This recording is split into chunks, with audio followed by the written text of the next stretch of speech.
«Vendiste la casa, mamá. La vendiste, pero si ya la habíamos alquilado». Eso fue lo primero que gritó Álvaro, mi hijo, por teléfono. Su voz temblaba de rabia, de incredulidad. La mía, en cambio, estaba en calma. Una calma que solo puede nacer después de una tormenta larga, silenciosa y cruel. Estaba sentada en la terraza de mi nuevo piso con vista al mar. Era un atardecer precioso en Cádiz, con las gaviotas planeando lentas y la brisa salada colándose entre los visillos. Tenía una taza de manzanilla entre las manos, el gato durmiendo a mis pies, y una paz en el pecho que no sentía desde hacía años. «Sí, Álvaro», le dije, «la vendí, porque era mía. Porque tú nunca me preguntaste si podías alquilarla. Porque ese día de Acción de Gracias tú me dejaste sola, como si ya no importara. No siempre fui así. Durante 72 años fui una mujer dócil, una esposa entregada, una madre abnegada. Fui de esas que nunca se quejan, que siempre están ahí, que dan sin esperar nada. Lo di todo por mi familia, incluso cuando el mundo me gritaba que ya no era necesaria. Y aún así nada me preparó para ese 23 de noviembre, cuando mi hijo, con su traje bien planchado y esa sonrisa ensayada, llegó a mi casa solo y con excusas. Aquella mañana me levanté temprano como siempre hacía en las festividades. Tenía el pavo marinado desde la noche anterior, las patatas peladas, la compota de manzana lista y mi arroz con leche enfriándose en la encimera. Mi mesa estaba puesta con el mantel de encaje que había bordado mi madre en los años 40. Saqué la vajilla buena, puse velas, me puse un vestido granate, uno que siempre me decía que me hacía ver elegante. Me sentía útil, viva. Esperaba ya a Álvaro, a su esposa Lorena y a mis nietos con una ilusión que dolía. Hacía semanas que no los veía y me había hecho la idea de que al fin compartiríamos una comida en familia. Como antes, como cuando éramos felices. Pero a las 2 en punto, solo llegó él. Pensé que los demás vendrían después. Pero cuando le ofrecí colgar los abrigos de los niños, él carraspeó y me dijo, evitando mi mirada: «Mamá, este año será diferente». Diferente. Esa palabra aún me retumba en el pecho. Me explicó con tono suave, casi condescendiente, que este año habían decidido pasar Acción de Gracias más tranquilos en familia reducida. Que creían que era mucho esfuerzo para mí cocinar, limpiar, atender a todos. Que ellos habían encontrado una solución. «Ya sabes, mamá, lo hacemos por ti. Es mejor que descanses, que te relajes. Incluso para que no te preocupes por nada, alquilamos la casa unos amigos míos por unos meses. Te va a venir bien ese dinero extra». Yo me quedé helada. La casa. ¿Mi casa? Esa casa la construimos mi marido y yo piedra por piedra durante 30 años. Allí criamos a Álvaro. Allí celebramos bautizos, comuniones, aniversarios. Allí lloré la muerte de mi esposo. Allí aprendí a vivir sola. Y ahora él la había alquilado como si no valiera nada. Quise hablar. Lo intenté, pero las palabras se me atoraron en la garganta como espinas. Álvaro ya estaba sacando su móvil mostrándome fotos del apartamento que me habían reservado temporalmente en el centro. Cómodo, pequeño, sin escaleras, ideal para ti. Ideal para una anciana inútil, quise decir. Pero no lo hice.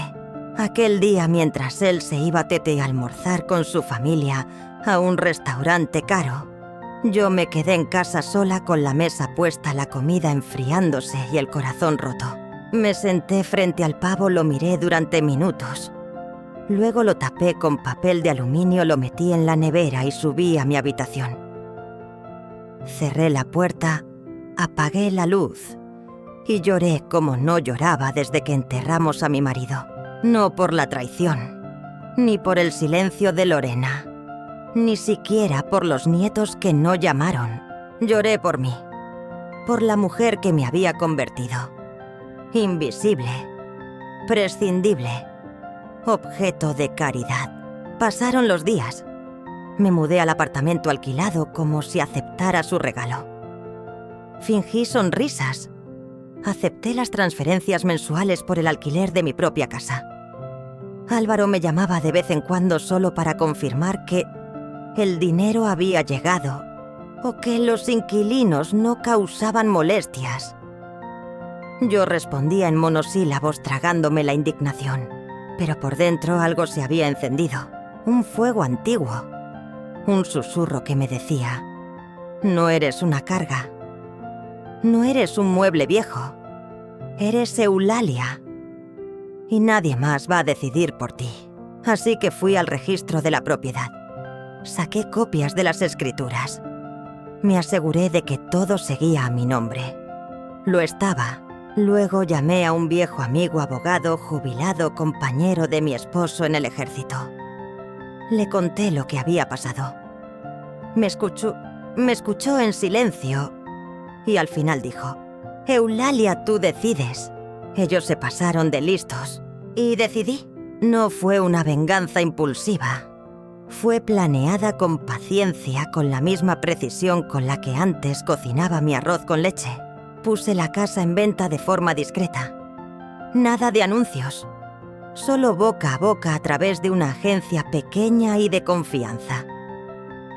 La pareja que la compró, unos jóvenes recién casados que esperaban su primer hijo, se enamoró de ella al instante. Yo les conté su historia. Lloraron conmigo. Firmamos. Cobré. Cerré el ciclo. Y no le dije nada a Álvaro. No aún. Esperé hasta que él mismo descubriera lo que había perdido por tratar a su madre como una molestia que había que gestionar. Así que cuando sonó el teléfono esa tarde de enero y escuché su voz llena de furia, yo ya estaba muy lejos. Lejos del desprecio, del dolor, del silencio. Le respondí con voz firme: sí, Álvaro, la vendí, porque la casa era mía.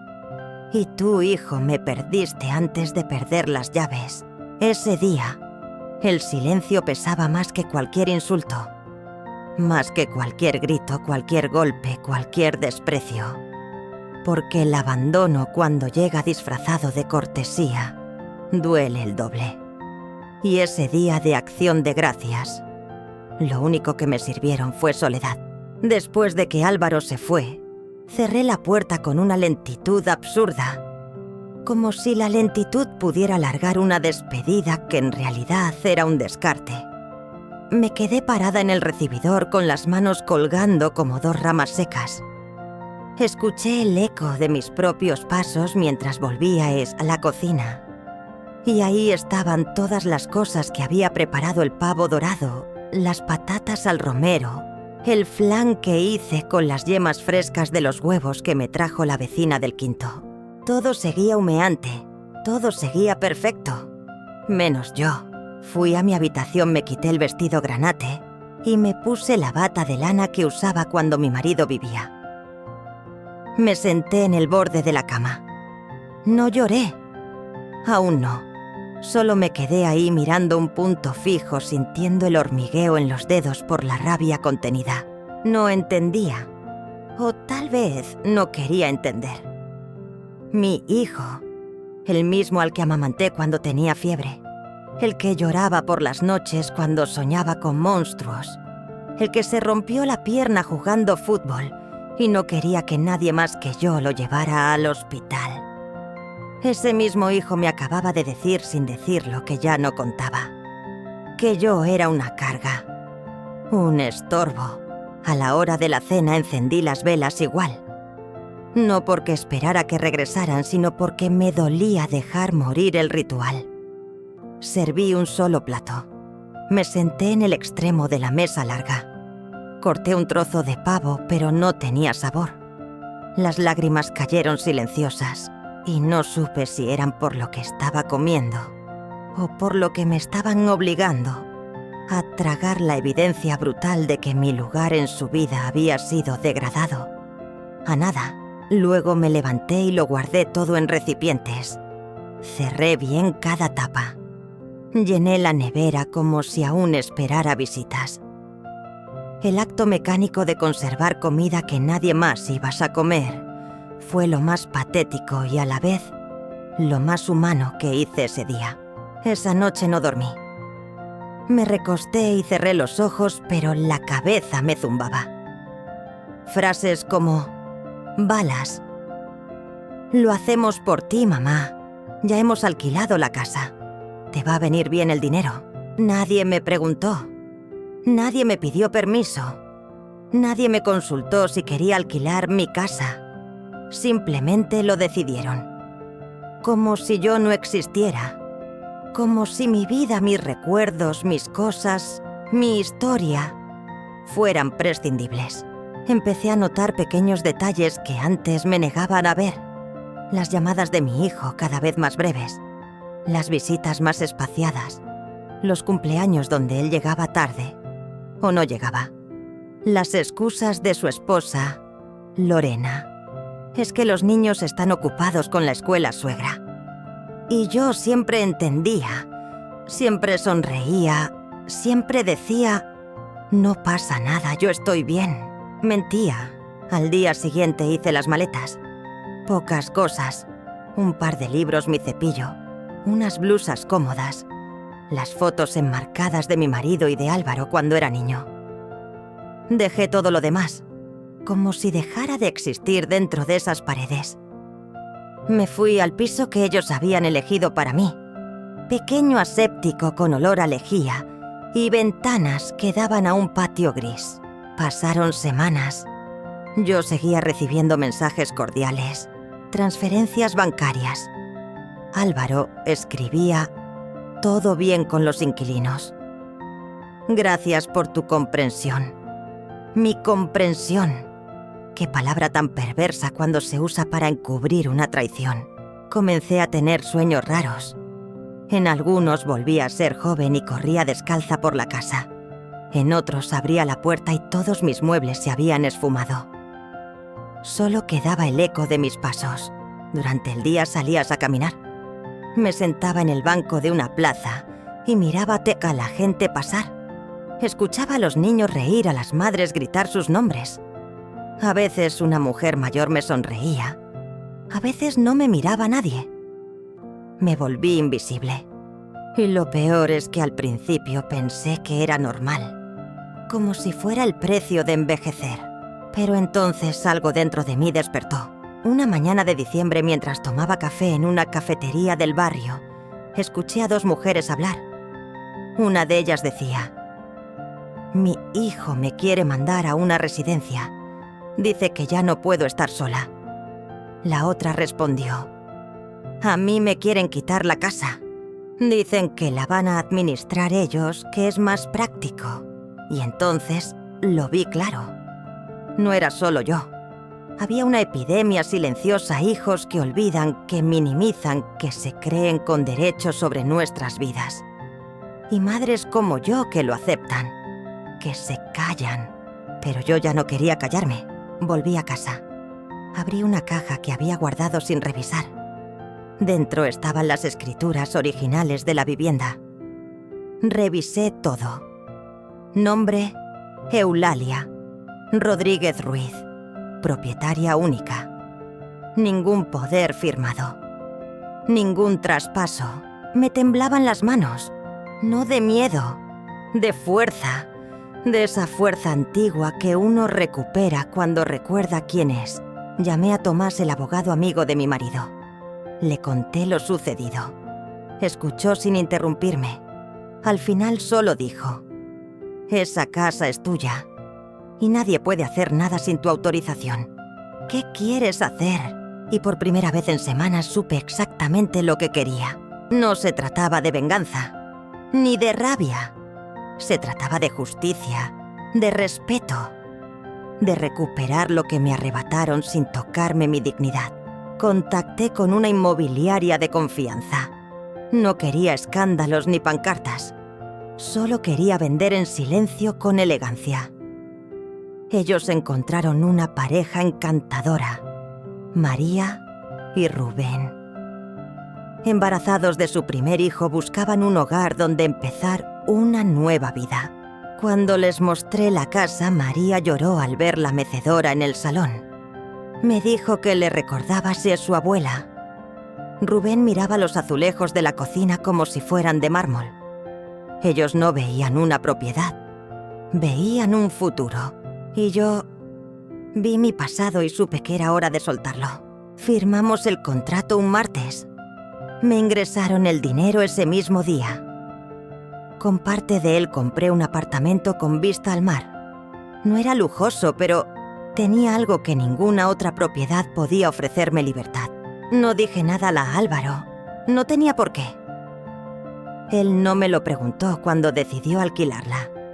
Yo tampoco le debía explicaciones. Solo esperé, paciente, sabiendo que el día del descubrimiento llegaría. Y cuando llegara no me encontraría sola, ni triste, ni débil. Me encontraría en paz. Nunca grité. Nunca lancé un portazo. Nunca insulté.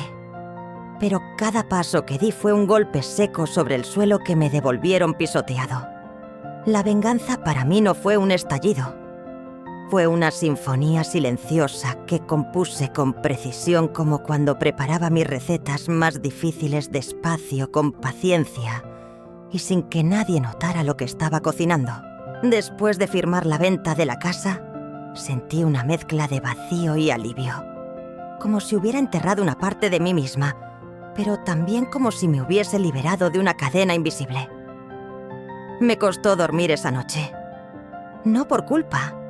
No me arrepentía. Pero la tristeza era real. No por la casa, sino por Álvaro. Porque yo sabía que cuando él se enterara ya no habría marcha atrás. Decidí no decírselo de inmediato. No porque temiera su reacción, sino porque quería ver cuánto tiempo tardaría en darse cuenta. Quería saber si al menos alguna parte de él se preocupaba lo suficiente como para acercarse a mí, sin esperar recibir algo a cambio. Pero no lo hizo. Durante semanas sus mensajes seguían el mismo patrón. Todo bien con el piso. Los inquilinos dicen que encontraron una mancha en la pared del salón. Este mes te transferimos un poco más, mamá, por las molestias. Las molestias. ¡Qué ironía! No sabía que las verdaderas molestias eran ellos. Y cada vez que me llegaba un mensaje suyo, yo me sentaba en mi balcón, con el mar frente a mí, respirando libertad.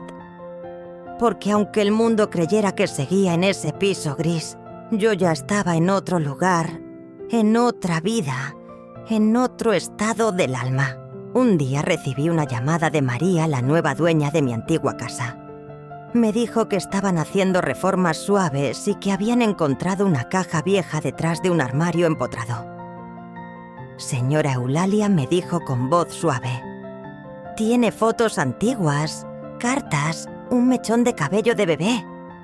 ¿Le gustaría venir a recogerla? Se me hizo un nudo en la garganta. Esa caja era de cuando Álvaro era pequeño. Allí guardé sus primeros dibujos, su primer diente, su primer poema escolar mal escrito pero tierno. Fui. Y cuando abrí la puerta de mi antigua casa, aunque ya no lo era, sentí un golpe seco en el pecho. La pintura era distinta. Había muebles nuevos, pero la estructura, los olores, la energía, seguían ahí. María me abrazó. Me ofreció un té. Hablamos como dos mujeres que se entienden sin muchas palabras. Me dijo que querían plantar un limonero en el jardín, que su hijo se llamaría Mateo. Salí de allí con la caja en los brazos y una certeza en el corazón. Había hecho lo correcto. Pasaron 3 semanas más hasta que Álvaro se enteró. No sé exactamente cómo lo descubrió. Quizás fue porque quiso renovar el contrato de alquiler con sus amigos, o tal vez porque alguien del barrio le mencionó que otra familia vivía allí. Pero lo supe por su llamada. Una llamada llena de fuego, de confusión, de incredulidad. «Mamá, ¿vendiste la casa?» «¿Cómo que la vendiste?» Eso no era parte del plan. El plan. ¿Qué plan? Es en el que yo era una pieza más del mobiliario. Un bulto sin voz. Me tomé unos segundos antes de responderle. Estaba en mi sillón favorito con un libro en la mano y el mar acariciando la ventana. Le dije: «Álvaro, tú hiciste planes sin consultarme. Yo hice los míos. La diferencia es que los míos no te excluyen. Solo te ponen en el lugar que tú mismo elegiste lejos». Él se quedó en silencio. Pude escuchar su respiración agitada al otro lado de la línea. Finalmente dijo: «¿Pero cómo pudiste hacer algo así?» «Esa casa era parte de nuestro legado». Me reí. Suave, sin malicia. El legado, hijo, no son ladrillos ni ventanas. El legado se construye con respeto. Y tú no tuviste ninguno. Durante los días siguientes recibí llamadas de Lorena, su esposa. Me acusó de egoísta, de actuar con mala intención de complicarles la vida, innecesariamente. Me preguntó si me había vuelto loca. Yo no respondí. No merecía respuestas quien nunca ofreció preguntas sinceras. Entonces comenzaron las indirectas. Comentarios en el grupo familiar. Silencios ensordecedores. Frialdad calculada. Como si yo hubiera destruido algo sagrado. Pero nadie mencionó que lo sagrado en esta historia ya lo habían pisoteado ellos. Una semana después, Álvaro apareció sin avisar. Llamó al portero automático de mi nuevo edificio. No lo esperaba. Dudé en abrirle. Pero lo hice. Le debía una conversación final. Subió nervioso con el ceño fruncido con ese aire de hijo ofendido que quiere exigir explicaciones. Se quedó paralizado al ver mi nuevo piso luminoso, limpio, decorado con sencillez, pero con alma. «¿No sabía que vivías aquí?», murmuró. «No tenías por qué saberlo», respondí. Nos sentamos. Le ofrecí té. No lo aceptó. «¿Por qué lo hiciste, mamá? Podríamos haber hablado». Ahora sí me reí, esta vez con amargura. «¿Hablar, Álvaro? ¿Cuándo fue la última vez que me preguntaste cómo me sentía? ¿Cuándo te sentaste conmigo a tomar un café sin mirar el reloj? ¿Cuándo me escuchaste sin interrumpirme con un «ya, mamá»?» Se quedó callado. Su silencio fue una confesión. Le mostré la caja que me devolvieron. Le dije que dentro estaban los recuerdos de cuando él me miraba con ojos de admiración, no de molestia. Le pregunté en qué momento me convertí en una carga. No respondió. Solo bajó la cabeza. Y por primera vez en muchos años vi a mi hijo sin el disfraz de adulto exitoso. Vi al niño confundido. Y sentí lástima. Pero no compasión. Se fue sin abrazarme, sin prometer visitarme, sin decir nada más. Y curiosamente no me dolió, porque había comprendido algo que me costó toda una vida aceptar. Una madre que se ama a sí misma también sabe cuándo poner límites incluso a un hijo. Y en ese momento, entre el té tibio, el gato ronroneando y el sonido suave del mar, supe que ya no era la víctima, que no necesitaba su perdón, ni su aprobación, ni siquiera su presencia. Yo era Eulalia, y por fin volví a Quejos a ser dueña de mi vida. Creí que ya no había nada más que decir. Después de aquella última visita de Álvaro, cerré un capítulo. Me preparé para seguir adelante sin esperar disculpas, sin pedir explicaciones. Pensé que el eco del abandono terminaría ahí, que el daño ya se había asentado en el fondo de mi alma, como el polvo que nadie limpia en los rincones más olvidados. Pero entonces llegó aquella carta. No tenía remitente. Solo mi nombre, Eulalia Rodríguez, escrito en mayúsculas, con una caligrafía que reconocí al instante, era la de Lucía, mi nieta. la pequeña de Álvaro, la única que durante años había sido sombra detrás de una pantalla. Me enviaba emojis en Navidad, me decía «Te quiero, Yaya» por WhatsApp, pero nunca venía. Nunca llamaba por sí sola. Mi mano tembló al abrir el sobre. No por miedo, sino por una mezcla de ternura y rabia contenida. ¿Qué tendría ella para decirme ahora cuando todos habían dado por cerrada la historia? Y la carta decía así: «Querida Yaya, no sé cómo empezar esto. He reescrito estas líneas 3 veces porque no quiero sonar falsa. Pero necesitaba escribirte, porque aunque papá no quiere que lo hagamos, yo sí necesito saber tu versión. Cuando nos enteramos de que habías vendido la casa, hubo un silencio enorme en casa. Papá gritó. Mamá dijo que habías perdido la cabeza. Yo no entendía nada. Pensé que algo grave te había pasado. Pero luego escuché cosas, frases que no tenían sentido, y me empecé a hacer preguntas. ¿Por qué una abuela vendería su casa sin decir nada? ¿Por qué la familia la trataría como si ya no contara?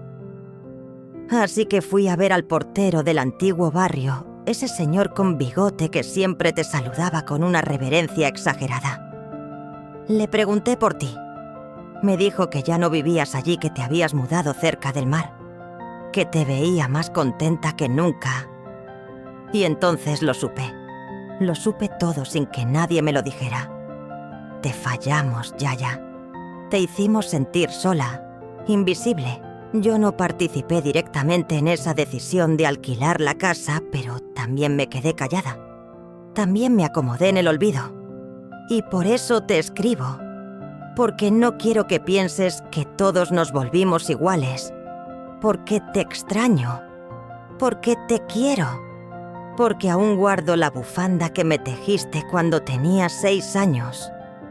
Puedo verte. Puedo ir a verte y hablar de verdad. Te quiere, Lucía. Cuando terminé de leer las lágrimas, así me empañaban la vista. No eran como las otras veces. Esta vez no lloraba de tristeza. Lloraba de alivio, de gratitud, de esa emoción honda que solo puede provocar un gesto inesperado de amor genuino. Lucía, la niña de las trenzas despeinadas, la que me pedía que le leyera cuentos hasta quedarse dormida en mis brazos. La única que parecía haber escuchado el silencio en el que me hundieron los suyos. Respondí a la carta esa misma tarde, con letra clara y con la calma que da el tiempo, cuando uno ya no tiene miedo a la verdad. Querida Lucía, gracias por tu carta. La leí con el corazón encogido y después con el pecho abierto. No sabes lo que significa para mí que tú, precisamente tú, hayas sentido la necesidad de escribirme. Sí me dolió todo, más de lo que puedas imaginar. Pero también me hizo más fuerte. Me obligó a mirar hacia mí y a ver que todavía había una mujer con voz, con vida, con dignidad. Vendí la casa porque era mía, pero no te vendí a ti. Nunca te vendería. Claro que puedes venir, siempre. No hace falta permiso. Aquí tienes una taza de chocolate caliente esperándote y un sillón con tu nombre.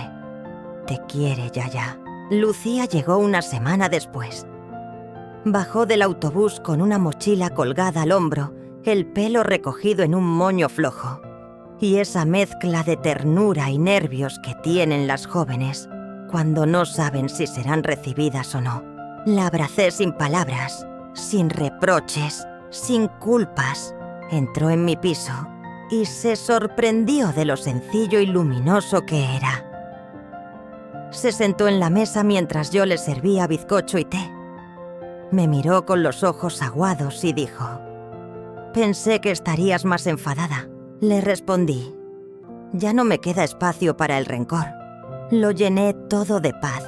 Hablamos por horas, de libros, de música, de su carrera, de lo que recordaba de su infancia conmigo, de cómo había empezado a sentir que en su casa no se podía hablar de mí sin que todo se tensara. «Era como si nombrarte fuera algo incómodo», dijo. Asentí, porque el amor que incomoda suele ser el que más verdad tiene. Me confesó que no estaba de acuerdo con la manera en que sus padres habían manejado las cosas, que muchas veces había querido intervenir, pero sentía que no era su lugar. Hasta que ya no pudo más. Hasta que entendió que el silencio también es una forma de traición. Después de aquel día, Lucía empezó a visitarme más seguido. A veces venía sola, a veces con una amiga. Traía galletas, libros, historias, y yo volví a sentirme viva vista presente. Álvaro lo supo claro. Un día me llamó y me dijo: «Así que ahora, Lucía, también se te has unido». Y yo, con la misma calma de siempre, le respondí: «No, ella no se unió a nadie. Solo decidió no seguir alejándose». No dijo nada más. Colgó. Supongo que era más fácil seguir enfadado que aceptar que su hija había visto en mí lo que él ya no podía ver, una mujer con derecho a decir basta. Un sábado por la tarde, mientras paseábamos por la playa, Lucía me preguntó si había algo que me arrepintiera de todo lo que pasó. Miré el horizonte y respondí sin pensar: sí, de haberme callado tanto tiempo, de haber esperado tanto para recuperar mi voz. Ella me apretó la mano. «Pues ahora ya no estás sola, Yaya». Y no lo estaba. Por primera vez en años sentí que la vida me devolvía algo que creía perdido. Un vínculo sincero, libre de culpas, sin intereses, sin condiciones. Solo amor. Solo eso. Y era suficiente. Yo no lo busqué, ni lo planeé. Pero el destino, o quizás la vida misma, se encargó de que la verdad estallara donde más dolía delante de todos. Y aunque no fui yo quien alzó la voz, la justicia llegó como una ola silenciosa que arrasa sin pedir permiso. Fue en marzo, en la comida familiar por el cumpleaños de mi bisnieto Martín, el hijo mayor de mi nieto Jaime. Lucía me había insistido para que asistiera, y al principio dudé. No por miedo. Ya no tenía miedo. Pero no quería invadir un espacio que durante años me negaron sin remordimientos. Aún así fui. No por ellos, sino por mí. Porque había dejado de esconderme. Entré con paso firme, el bastón apenas tocando el suelo, y una blusa azul que resaltaba mis canas. El salón estaba lleno. Álvaro, al verme, palideció. Lorena fingió una sonrisa de esas que se hacen con los labios, pero nunca con los ojos. Los demás guardaron silencio por unos segundos. Un silencio que se podía cortar con cuchillo. Lucía corrió a abrazarme.